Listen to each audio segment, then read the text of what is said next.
This has been a very long time coming for you. You've been thinking and planning and hoping for this. Now that it's here, is it what you hoped for?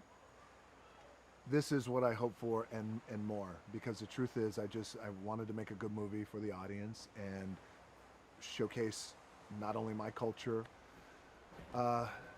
Jason's culture as well, and British culture and Samoan culture. So, you know, the truth is you put your best foot forward, you put the right team, you hope the right team around you, and you go to work, and you never know how these things are going to work out. Sometimes they're good, sometimes they're not. Sometimes they're beyond your expectations. So I wanted to keep my expectations at bay and keep them very neutral.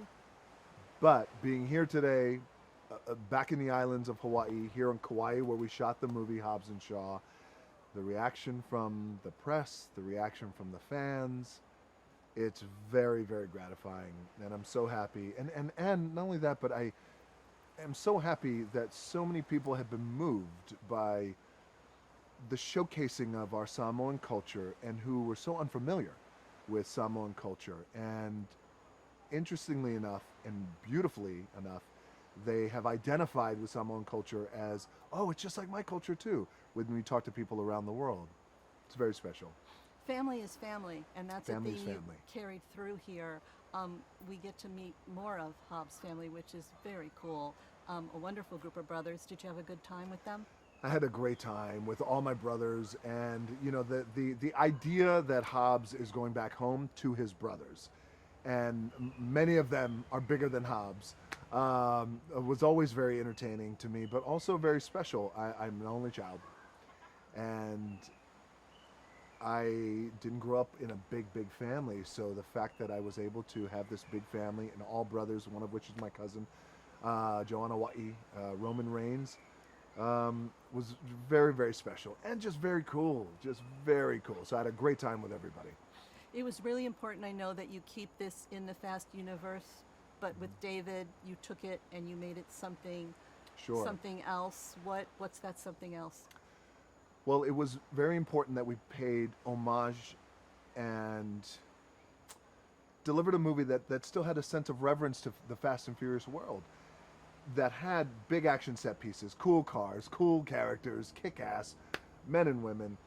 But also it was important to have our own identity, and it was also important to have our own tone and unique identity, unique comedy, unique skill sets, if you will. And bringing on David, who has really done a tremendous job in terms, he is an action maestro, and he believes in letting the characters inform the action, which has been great. But ultimately, it was important to, if we're going to spin off from Fast and Furious, create our own identity, hopefully succeed, because in success, now it just enables a continual lateral movement of these Fast and Furious spin-offs, which is always the smart way to do business as we go to Fast 9 and Fast 10 and Fast 28 or however many there's going to be. I've been fortunate enough to watch you do a lot of different action. I've never seen you do action like this before, and I know it was coming from a very different place for you. I was so excited to deliver this kind of action for the audiences, but also for me personally. I've been waiting my entire career to have a movie like this with this kind of action. And what I mean by this kind of action, just you remove the weapons, remove guns, and you just have old school weapons, and you have your own two hands and your savage personalities, and you just fight from here. And it is rip, bite, gouge, tear, bludgeon. It sounds very cruel, but I was waiting for fight scenes like this where it just comes from a visceral place. And now watching the movie back with an audience, they loved it too. So we did something good.